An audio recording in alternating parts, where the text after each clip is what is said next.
좋으신 우리 주님의 은혜가 오늘 이 시간 우리 모두 함께 하시기를 바랍니다.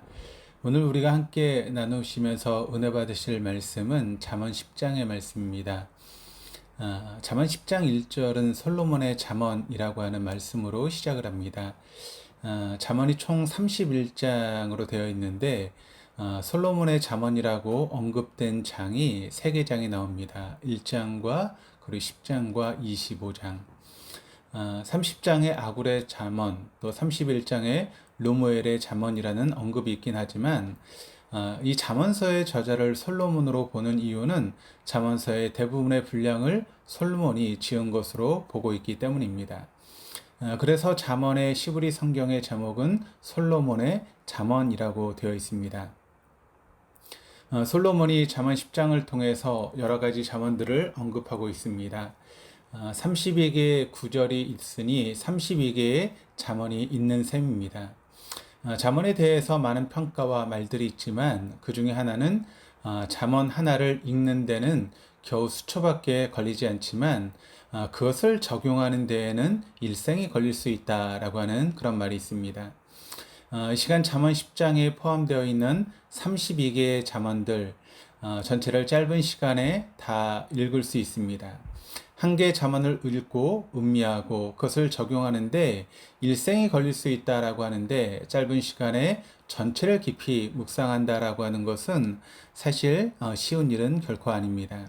그래서 솔로몬이 10장에서 자주 언급된 단어들을 중심으로 말씀을 상고해 보려고 하는데 10장에 나오는 잠언들의 특징은 대구법의 형식을 취하고 있습니다. 1절을 보면 알 수 있듯이 지혜로운 아들과 미련한 아들처럼 어조나 어세가 비슷한 어구를 짝지어 비교하여 교훈을 전하고자 하는 일종의 문학 기법을 취하고 있습니다. 지혜로운 아들은 아비를 기쁘게 하거니와 미련한 아들은 어미의 근심이니라. 32개의 잠언 대부분이 이런 형식을 가지고 있습니다. 짝지어 비교하는 대표적인 단어는 의인과 악인인데 각각 13번과 12번 등장합니다. 솔로몬은 의인과 악인을 대구법을 통해서 듣는 자들에게 의인이 될 것을 교훈하고 있습니다. 의인과 악인이라는 단어를 언급하지 않는 다른 구절들 역시 의인과 악인으로 분별될 수 있는 어구를 선택하고 있습니다. 1절에 지혜로운 아들은 의인으로 분류될 수 있고 1절에 미련한 아들은 악인으로 분류될 수 있습니다. 지혜로운 아들이 의인으로 분류될 수 있는 근거는 잠언서 전체의 주제어와 연관이 있기 때문입니다. 그러니까 잠언서의 주제어가 지혜입니다. 지혜 또는 지식의 근본이 여호와를 경외할 때 가능합니다. 하나님을 경외하는 자는 악인이 될 수 없기에 지혜로운 아들은 의인으로 분류될 수 있습니다. 그러나 미련한 아들이 악인으로 분류될 수 있는 근거는 미련한에 해당되는 히브리어 캐실이 어리석은 바보라고 하는 뜻을 포함하고 있는데 그것은 지혜와 반대되는 개념이기 때문입니다.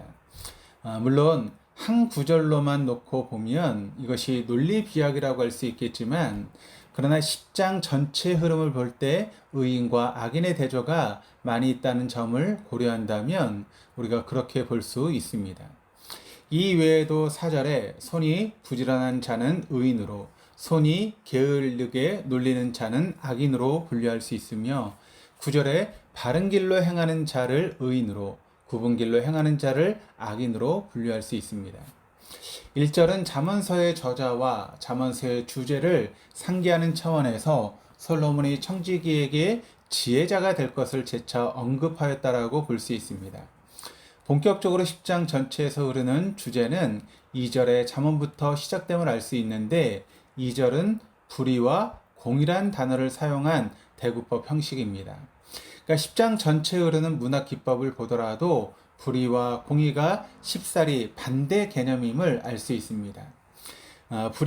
불의의 히브리어 원어는 라샤라고 하는 단어인데 이것은 죄를 범한이라고 하는 그런 뜻을 가지고 있습니다. 공의에 해당되는 히브리어는 세데크라고 하는 단어인데 그 뜻에는 정의와 의로움이라고 하는 그런 뜻을 가지고 있습니다. 그러니까 잠언 10장에서 우리말 성경 의인으로 번역된 단어들의 히브리어 원어는 전부 제데크 공의입니다. 그리고 악인으로 번역된 단어들의 히브리어 원어의 전부는 랴샤 불의입니다. 그러니까 2절의 잠언이 10장 전체에서 언급하고자 하는 의인과 악인을 대조하는 출발점이 되는 셈입니다. 의인과 악인의 일반적인 형태나 특징들은 성경에 많이 나와 있지만 오늘 이 시간은 의인과 악인의 특징 중에 잠언 10장에서 반복적으로 언급된 입에 대해서 생각을 해보려고 합니다. 잠언 10장의 입과 관련된, 그러니까 혀와 입술을 포함해서 입과 관련된 단어가 적지 않게 15회나 등장을 합니다. 6절을 보시면 의인의 머리에는 복이 임하나 악인의 입은 독을 머금어 얻느니라. 의인의 머리에 복이 임하는 것은 그가 지혜로운 자이기 때문입니다. 그 지혜는 위로부터 주신 지혜, 하나님을 경외할 때 얻는 지혜이기 때문입니다. 하나님께서 주신 지혜로 하나님을 잘 안다는 것은 복입니다. 일반적으로 하나님이 누구신가를 잘 모르기에 인간은 각기 제 길로 가는 것이지요. 율법사와 바리새인들이 하나님을 잘 안다라고 했지만 실상은 그들은 하나님을 제대로 알지 못했습니다. 그들은 위로부터 오는 지혜의 복을 받지 못한 자들이었습니다. 그것은 여호와를 진실로 경외하지 않았기 때문입니다.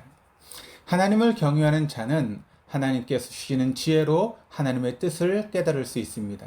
그렇게 될 때 하나님을 기쁘시게 하며 하나님께서 원하시는 길을 걸어가고자 힘쓰고 애쓰는 삶을 살아가게 되는 것입니다. 반면 6절 후반절을 보면 악인의는 머리를 언급하지 않고 입을 언급하고 있습니다. 의인의 머리와 악인의 머리를 대구법으로 가져와도 좋아 보일 듯하나 솔로몬은 의인에게는 머리란 단어를 선택했지만 악인에게는 입이란 단어를 선택했습니다. 왜 그럴까요? 의인은 하나님께서 주신 지혜로 깊이 생각하는 자입니다. 반면에 지혜가 없는 악인은 깊이 생각하기 이전에 먼저 말을 내뱉는 자입니다. 지혜의 자는 말을 쉽게 하지 않습니다. 반면에 지혜가 없는 악인의 입은 독을 머금었다라고 솔로몬은 말씀하고 있습니다. 하나님께서 주시는 지혜 없이 깊이 생각하지 않고 말을 함부로 하는 것은 입에 독을 머금고 있다가 토하는 것과 다름이 없는 것입니다. 악인은 그 내뿜은 독으로 인해서 결국은 망하게 됩니다. 그래서 잠언 10장에서 입이 미련한 자는 멸망할 것을 3번씩이나 언급하고 있는 것입니다. 입이 미련하다라고 하는 것은 서두에 언급했듯이 그 뜻이 어리석은 바보를 내포하고 있기에 어리석게 말하는 자, 바보처럼 말을 하는 자라고 할 수 있습니다. 그렇다면 나는 어떠한 자입니까? 나는 지혜로운 자입니까? 의인입니까? 아니면 미련한 입을 가진 불의한 사람입니까?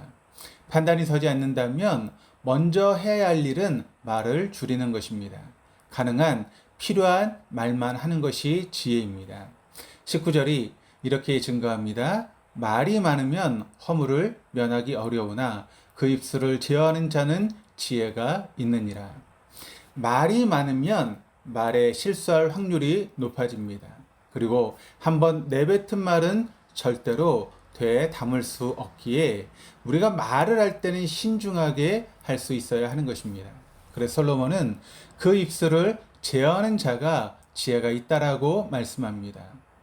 왜 가정에 불화가 발생하고 왜 신앙 공동체에 여러 문제가 발생합니까? 사건의 발단이 어떤 사건이나 행동이 될 수도 있겠으나 그것을 더 악화시키는 것이 신중하지 못한 말 때문일 때가 많이 있습니다. 그 말 때문에 가슴이 찢어지고 그 말 때문에 오랜 시간 동안 마음의 상처로 남는 것입니다. 말로 인한 상처는 화해와 용서가 있다고 할지라도 그 기억을 지워주기란 매우 어렵기 때문입니다. 그래서 우리의 입은 제어되어야 합니다. 죄성을 가진 자아를 가지고 내뱉는 말은 상대에게 독이 되고 말기 때문입니다. 우리의 입이 변화되어야 합니다. 입이 변화되려면 먼저 우리의 머리가 변화되어야 합니다. 6절의 말씀처럼 머리에 하나님의 복이 임해야 합니다. 머리에 복이란 지혜를 얻는 것인데 그 지혜는 오로지 여호와를 경외할 때 가능한 것입니다. 하나님의 말씀을 읽거나 들을 때 두렵고 떨리는 마음, 그리고 하나님을 생각할 때 찬양과 경배의 마음이 우러나는 공경심이 없다면 그 사람은 하나님을 경외하는 자가 아닙니다. 하나님을 생각할 때, 그리고 하나님의 말씀 앞에서 두렵고 떨리는 마음이 없다면 먼저 하나님께 통회하는 마음을 달라라고 기도해야 될 줄 믿습니다. 오늘 하루도 우리의 머리에 복이 임하여서 지혜로운 삶을 살아갈 수 있는, 하나님을 경외하는 복된 하루 되어줄 수 있기를 주님의 이름으로 축원합니다. 기도하시겠습니다. 하나님 아버지, 잠언서를 통해 지혜의 말씀을 주심에 감사드립니다. 아버지를 경외함에 부족함이 없게 하옵소서. 저희들의 머리에 복을 주시어 지혜자의 머리를 가진 자로서 절제된 말을 하게 하시고 생명의 샘 복음을 말하게 하옵시고, 나아가 사람을 기쁘게 하고 아버지를 기쁘시게 하는 말을 하는 우리 모두가 의인이 되게 하여 주옵소서. 감사드리며 예수 그리스도 이름으로 기도드립니다. 아멘.